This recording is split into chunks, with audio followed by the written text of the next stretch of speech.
ये छोटा शेर का बच्चा एक कीड़े को देख रहा था। उस कीड़े को एक गिरगिट अपना भोजन बना लेता है। इस मासूम को बहुत अफसोस होता है। शेर का बच्चा चिल्लाकर गिरगिट को भगा देता है, लेकिन तभी चट्टानों ने आवाज आने लगती है। बच्चा यहाँ वहाँ देखने लगता है। पहाड़ों से बहुत सारे जानवर भागने हुए आ रहे थे। बच्चा घबरा जाता है और भागने लगता है। उन सभी जानवरों को जंगल के लकड़बग्घे भगा रहे थे। ये सारी चाल इन्हीं लकड़बाघों की ही थी। बच्चा एक छोटे पत्थर के सहारे छुप जाता है, लेकिन बच्चा बहुत डरा हुआ था। इस भगदड़ में वो दब सकता था। तभी वो भागकर एक सूखे पेड़ पर चढ़ जाता है, लेकिन ये पेड़ भी टूटने ही वाला था। तभी बच्चे ने देखा भगदड़ के बीच इसके पिता भागते हुए आ रहे थे। उसके पिता आ जाते हैं और कहते हैं, बेटे सिम्बा में आ गया, चिंता मत करो। लेकिन तभी पेड़ टूट जाता है। दोनों भगदड़ के बीच गिर जाते हैं, लेकिन बहादुर पिता अपने बेटे को कैसे भी भगदड़ से सुरक्षित जगह कर देता है और खुद उस भगदड़ की चपेट में आ जाता है। सिम्बा घबरा जाता है, लेकिन उसने देखा उसके बहादुर पिता पहाड़ पर ऊपर चढ़ रहे थे। ये देखकर सिम्बा की जान में जान आती है। उसके पिता पहाड़ के आखिरी छोर तक पहुंच गए थे। ऊपर उसका भाई खड़ा था। ये सारी साजिश इसी शेर ने की थी। सिम्बा का पिता अपने भाई से मदद मांगता है, लेकिन ये तो सिम्बा के पिता की जगह लेना चाहता था। ये अपने भाई से मदद मांग रहा था, लेकिन इसका मतलब ही भाई उसे पहाड़ से नीचे धक्का मार देता है। अपने पिता को नीचे गिरते देख सिम्बा जोर से अपने पिता को पुकारता है, लेकिन अफसोस बेचारे सिम्बा ने अपने पिता को खो दिया था। ये नन्हा बच्चा अभी से अनाथ हो चुका था। वो अपने पिता के पास ही सो जाता है। तभी यहाँ सिम्बा का चाचा आता है। ये बच्चे को डरा कर भगा देता है। बेचारा नादान बच्चा डर कर यहाँ से भाग जाता है और लकड़बग्घों से कहता है, मार डालो उसे। सारे लकड़बग्घे सिम्बा को पकड़ रहे थे, जिस वजह से सिम्बा पहाड़ से नीचे गिर जाता है। लकड़बग्घों को लगता है कि वो मर चुका होगा। वो यहाँ से चले जाते हैं और यहाँ वही बूढ़ा शेर अपनी चाल चलता है। सिम्बा के परिवार को धमकाकर खुद ही राजा बन जाता है और साथ में लकड़बग्घों को भी शामिल कर लेता है। लेकिन सिम्बा अभी जिंदा था। वो एक नजर अपनी गौरव भूमि को देखता है और यहाँ से चला जाता है। सिम्बा ने अपना घर परिवार सब छोड़ दिया था। इसीलिए कहते हैं कि पिता एक सूरज के समान होता है। अब सिम्बा की जिंदगी में केवल अंधेरा था। वो थक कर जमीन पर सो जाता है। तभी यहाँ कुछ गिद्ध आते। सभी गिद्ध सिम्बा को भोजन बनाने वाले थे, लेकिन तभी कोई सिम्बा की तरफ आ रहा था। वो एक जंगली स्वर था। स्वर सभी गिद्ध को भगा देता है। ये लोग सिम्बा को नहीं जानते थे, लेकिन नेवला उसे देखकर भाग जाता है। क्योंकि वो एक शेर का बच्चा था, सिम्बा को होश आता है और वो खड़ा होकर यहाँ से जाने लगाता है। लेकिन वो दोनों सिम्बा से बात करते हैं। अब सिम्बा यहाँ से उदास होकर जा रहा था, लेकिन नेवला और स्वर सिम्बा के एक अच्छे मित्र बन जाते हैं। उसे हौसला देते हैं। कहते हैं, जिंदगी में हर कोई अपनों को खोता है। इस रीति को कोई बदल नहीं सकता और तुम तो एक बहादुर राजा के बेटे हो। ये सुनकर सिम्बा अच्छा महसूस करता है। वो दोनों उसे अपने जंगल लेकर जाते हैं, जो जंगल बेहद प्यारा था। सिम्बा को ये जंगल बहुत पसंद आता है। सभी जानवर सिम्बा को देख हैरान थी कि आखिर एक शेर का बच्चा हमारा दोस्त कैसे बन सकता है। लेकिन जो भी हो, सब मिलकर रहते हैं और साथ मिलकर भोजन करते हैं। धीरे धीरे सिम्बा अब बड़ा हो चुका था, जो बिल्कुल अपने पिता मुफासा की तरह दिख रहा था। और यहाँ पर सिम्बा के चाचा ने भौकाल मचा रखा था। लकड़बग्घों के साथ मिलकर जानवरों का शिकार कर रहा था। ये एक बेईमान और अपने भाई का हत्यारा था। इनको शिकार करते हुए एक पक्षी देख लेता है और सिम्बा का परिवार भूखा मर रहा था। इनको वो शेर शिकार नहीं करने देता था। तभी वही पक्षी सिम्बा के परिवार के पास आता है और इनको सारी बात बता देता है। लेकिन तभी यहाँ लकड़बग्घे आ जाते हैं, उसे पकड़ने लगते हैं। पक्षी यहाँ से भाग जाता है। सिम्बा का परिवार बेबस और लाचार था। ये लोग कुछ नहीं कर सकते थे, क्योंकि उस हरामी शेर ने इनके ऊपर दबाव बना रखा था। वो राजा बन चुका था। तभी एक शेरनी कहती है, हमें कुछ करना होगा। हमें हाथ पे हाथ रखकर नहीं बैठे रहना चाहिए। अब सिम्बा की माँ कहती है, ये हमारी गौरव भूमि है, हमें इसकी हिफाजत करनी चाहिए। समय बहुत बलवान होता है। लेकिन नाला शेर से युद्ध करने को कहती है। तभी इनके पास लकड़बग्घा आता है और कहता है, महाराज तुमको बुला रहे हैं। सिम्बा की माँ उस बूढ़े शेर के पास जाती है। बूढ़ा शेर अपने शिकार को खा रहा था और कहता है, कौन सी योजना बना रहा है तुम्हारा डरपोक परिवार। सिम्बा की माँ कहती है, तुम हद से ज्यादा शिकार कर रहे हो। शेर कहता है, शिकार नहीं करेंगे तो भूखे मर जाएंगे। हमारा काम ही है किसी को मार कर अपनी भूख मिटाने। सिम्बा की माँ कहती है, इस तरह शिकार नहीं किया जाता जिस तरह तुम कर रहे हो। शेर कहता है, तुमने मुझे ठुकरा कर मुफासा को चुना था, अब तो वो डरपोक भी मर चुका है। सिम्बा की माँ कहती है, वो डरपोक नहीं, एक बहादुर और ताकतवर राजा थे। तभी शेर गुस्से से कहता है, आज के बाद पहले लकड़बग्घे भोजन खाएंगे और उसका बचा हुआ तुम और तुम्हारा परिवार खाएगा। सभी लकड़बग्घे खाने के लिए टूट पड़ते हैं और यहाँ सिम्बा को दिखाया जाता है, जो पूरी तरह से बदल चुका था। इसे अपने परिवार की याद तक नहीं आ रही थी। वो भूल गया था सब। लेकिन रात के समय सिम्बा अपने बहादुर पिता को याद करके बहुत उदास था। सिम्बा का बाल उड़कर एक नदी में गिरी जाता है। उस बाल को एक चिड़िया उठा लेती है और अपने घोंसले में ले जाती है, लेकिन दूसरी चिड़िया उस बाल को फेंक देती है। अब सिम्बा के बाल को एक चिड़िया उठा लेती है और अपने घोंसले में लेकर जाती है, लेकिन दूसरी चिड़िया जानती थी ये घास नहीं बल्कि किसी जानवर का बाल है। जिस वजह से चिड़िया सिम्बा के बाल को फेंक देती है, वो बाल बबूल के पेड़ पर गिरता है। जिराफ बबूल के पत्तों के साथ सिम्बा के बाल को भी खा लेता है। अब एक कीड़े को दिखाया जाता है, जो जिराफ के मल को ढकेल कर ले जा रहा था, लेकिन जिराफ का मल लुढ़क कर टूट जाता है और सिम्बा का बाल उड़कर दूर चला जाता है, जहाँ बहुत सारी चींटियां थी। एक चींटी बाल को उठाकर ले जाने लगती है। तभी एक बंदर चींटी के पास उस बाल को देख लेता है। बंदर ने पहचान लिया था कि ये सिम्बा का ही बाल है और सिम्बा अभी जिंदा है। ये संदेश एक खुशी का संदेश था। बंदर खुश था, क्योंकि इनका राजा फिर से गौरव भूमि पर राज करेगा। और यहाँ सिम्बा के दोस्त पर एक शेर हमला कर रहा था। इनके जंगल में एक शेर घुस चुका था। सिम्बा का दोस्त अपनी जान बचाकर भाग रहा था। वो शेर का शिकार होने ही वाला था। तभी सिम्बा उस शेर को दबोच लेता है। दोनों ही एक दूसरे से कम नहीं थे, लेकिन दूसरा शेर सिम्बा को दबोच लेता है। सिम्बा उसे नाला कह के पुकारता है। दोनों एक दूसरे को जानते थे। ये नाला सिम्बा की बचपन की दोस्त थी। नाला सिम्बा को जिंदा देखकर बहुत खुश होती है। अब सिम्बा और नाला इतने दिनों के बाद एक दूसरे को देखकर बहुत खुश थे। नाला सिम्बा का बचपन का प्यार था। सिम्बा कहता है, नाला,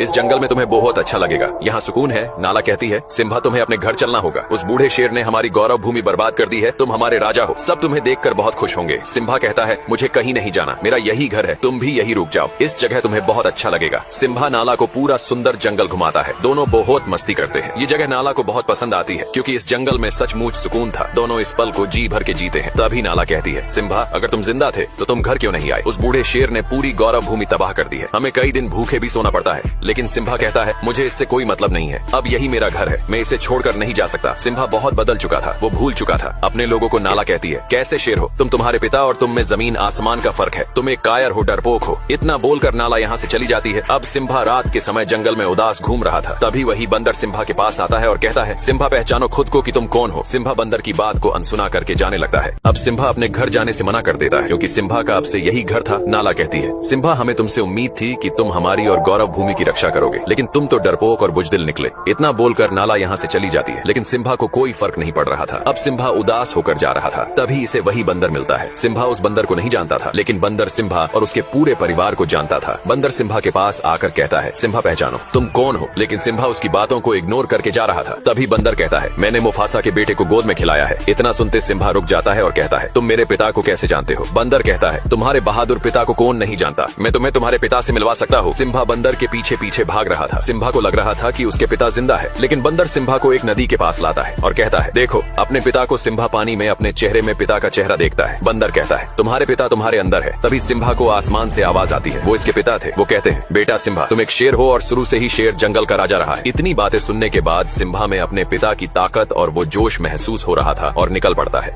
अब सिम्बा निकल पड़ता है अपनी उस पावन धरती की तरफ जिसने वर्षों पहले छोड़ दिया था। सिम्बा एक गहरी दहाड़ लगाता है, ये ऐलान करने के लिए कि अपने जंगल की रक्षा के लिए सिम्बा तैयार है। ये था सिम्बा का जुनून। सिम्बा के दोस्त उसे जाते हुए देख रहे थे। सिम्बा वर्षों बाद अपनी पावन धरती की तरफ जा रहा था जिसके अंदर साहस और बल दोनों था। सिम्बा नाला के पास पहुंच गया था। दोनों निकल पड़ते हैं अपने घर की तरफ। भले ही इस कहानी में सिम्बा का पिता मुफासा नहीं था, लेकिन मुफासा का बेटा सिम्बा था जो एक नई उम्मीद था। दोनों अपनी गौरव भूमि पहुंच जाते हैं, लेकिन सिम्बा अपनी गौरव भूमि को देखकर बिल्कुल भी खुश नहीं था। उसकी भूमि पूरी तरह से बंजर हो चुकी थी, बहुत सारे जानवर मारे गए थे। नाला कहती है, सिम्बा अब क्या करोगे? सिम्बा कहता है, अपनी भूमि की रक्षा करूंगा, जो जिम्मेदारी मुझे मेरे पिता ने दी है। नाला कहती है, मैं भी इस लड़ाई में तुम्हारे साथ हूँ। तभी वही पक्षी सिम्बा के पास आता है जो ये भी सिम्बा के परिवार का हिस्सा था। ये सिम्बा का तहे दिल से स्वागत करता है और कहता है, महाराज वो दिन फिर से लौट आए हैं और सिम्बा के दोस्त भी इस लड़ाई में साथ खड़े रहने वाले थे। सिम्बा उनको वापस अपने जंगल लौटने को बोलता है, लेकिन वो दोनों कहते हैं, हम जब तक जिंदा है तब तक तुम्हारे साथ रहेंगे। इस युद्ध में सब सिम्बा के साथ खड़े थे। सिम्बा सभी को अपने साथ लेकर जाता है। अब इस युद्ध में सभी जानवर सिम्बा के साथ कंधे से कंधा मिलाकर खड़े थे। सिम्बा सभी को अपने साथ लेकर जाता है, लेकिन सामने कुछ लकड़बग्घे भोजन कर रहे थे। सिम्बा लकड़बग्घों का ध्यान भटकाने के लिए अपने दोस्तों से कहता है। नेवला और सुअर उनका ध्यान भटका रहे थे। सभी लकड़बग्घे उन दोनों को पकड़ने लगते हैं। सिम्बा नाला के साथ दूसरे रास्ते निकल पड़ता है। वही बंदर सब कुछ देख रहा था। वो समय आ गया था। बंदर अपना हथियार निकालता है जिसने वर्षों पहले मुफासा के मरने के बाद हथियार को छोड़ दिया था। बंदर भी इस लड़ाई में सिम्बा के साथ था और यहाँ बूढ़ा शेर सिम्बा की माँ को अपनी रानी बनाने की जिद कर रहा था और कहता है, इस पूरे जंगल में मुझसे ज्यादा ताकतवर कोई जानवर नहीं है। सिम्बा की माँ कहती है, ताकतवर राजा वही होता है जिसमें प्रजा की और अपने राज्य की फिक्र होती है। ये कहता है, मैं मुफासा से ज्यादा ताकतवर हूँ। सिम्बा की माँ कहती है, तुम मुफासा के आगे एक भीगी बिल्ली हो। तभी वो शेर गुस्से से सिम्बा की माँ पर हमला करने लगता है। इस शेर की नीयत खराब थी। जिसकी नीयत ही खराब हो वो अपनी प्रजा की रक्षा कभी नहीं कर सकता है। तभी दहाड़ता हुआ सिम्बा यहाँ आता है। बूढ़ा शेर देखकर डर गया था। इसे लग रहा था कि वो मुफासा है। तभी सिम्बा कहता है, दूर रहो मेरी माँ से। सिम्बा की माँ वर्षों बाद सिम्बा को देखकर बहुत खुश होती है।